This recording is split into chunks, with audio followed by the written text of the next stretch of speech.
patents and following the money? What about talking about executive orders and what that really means as far as everybody that's connected to the incessant push to get you inoculated and what might happen? What about the executive orders that allow for things like internment camps? Have you heard of these things? What is an internment camp, and why are the feds hiring for positions of people that would be guarding or transporting to these internment camps? With us now is Deanna Lorraine. She's a Stu Peters Show contributor, which is what has gotten us to this number 2 position. I give you all the credit for that, by the way. Thank you. Get her book, by the way, Taking Back America. You can find it at deannalorraine.com. Internment camp, does that mean concentration camp? What exactly is this? Well, of course. I mean, they're gonna wrap it in some fine dressing, and they're actually calling it green zones. Everything that they label green is sort of a friendly thing, right? It's innocuous. So green zones is what they're labeling it, aka internment camps or concentration camps.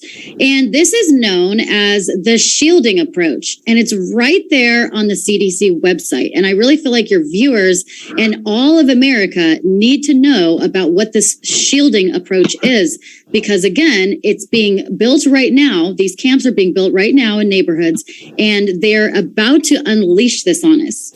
We know that a lot of people have been talking about how Biden is probably going to issue another lockdown, another nationwide lockdown. A lot of people are predicting August 11th. Now, we don't know if he's going to go through with that or not, but that's the fodder. That's the talk of the town, is another lockdown.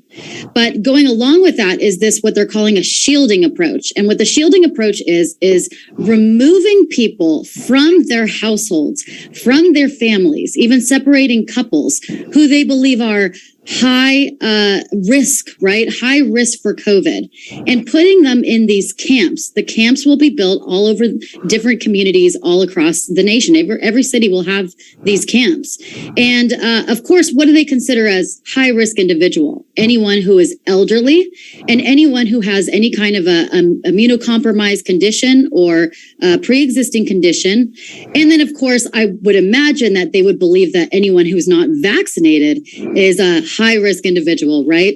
So great. They go and rip the person from their home against their will. Doesn't matter, because it's all for the purpose of health.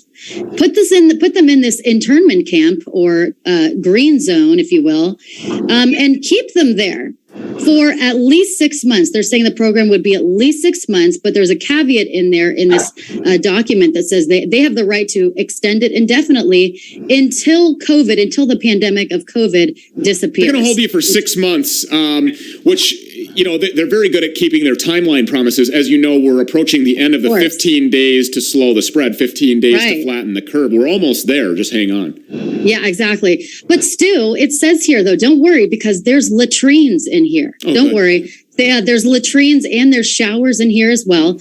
But each person is given cleaning supplies because the individual is responsible for keeping their own space in this concentration camp clean, by the way. Who knows what happens to you? What kind of punishment if you don't keep your cleaning space clean? But moving on, it even says in this document that they're going to, and this is of course for the purpose of getting COVID down to zero, which we all know is impossible because it's just the common cold or flu.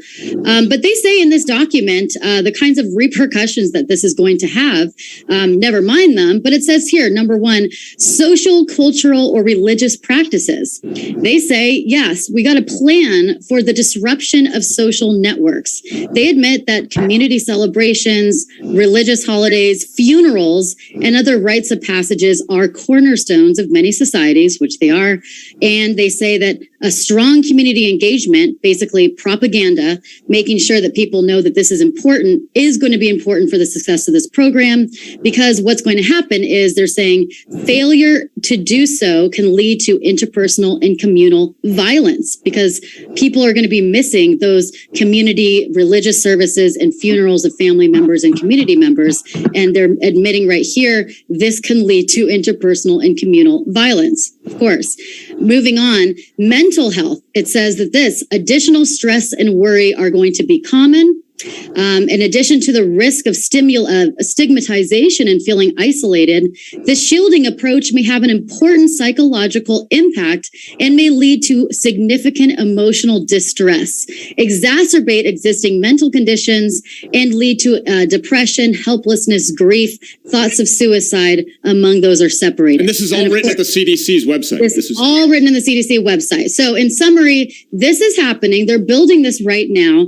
And we're either going to stand up against this now, and this is the slippery slope with the vaccines, separating the vaccine from the non-vaccinated and having the vaccinated be responsible or demonized and pinned as the ones responsible. They're going to be the ones to blame for why we need this shielding approach, because if it weren't for the unvaccinated, we wouldn't have to have the COVID continue. We wouldn't have to have the shielding approach. I mean, how much more reminiscent of the Holocaust do you need to get? There's literal camps being built here, and they have no qualms about separating families and partners, disrupting your culture, everything about You just had to mention the Holocaust, didn't you? Just to activate Right Wing Watch. Just to activate all of these fact checkers are going to get all over you now. I know. Rain says that we're going to be in a Holocaust type experience. Well, what else could you compare it to? When in our history have you ever gone and rounded up healthy people and put them into a camp, separating them from their families, keeping them away from funerals, weddings, celebrations, birthdays, going to school, going to work, all of these other things? That is what happened in the Holocaust, and you wonder why did this happen? How did these Jews all allow themselves to be killed by the Germans then? Well, it seems to be pretty synonymous with the complacency that's happening here in America right now. Where is the resistance? I just asked the Mama Bears of Iowa, where are Americans? Where is the fight? You see this happening in Australia, in the UK. People are resisting in other countries. Why not here? It's disgusting to me because we're getting so way more complacent than any other country, which is it boggles my mind, Stu, and is really disgusting. And I'm going to add one more thing here that's disturbing.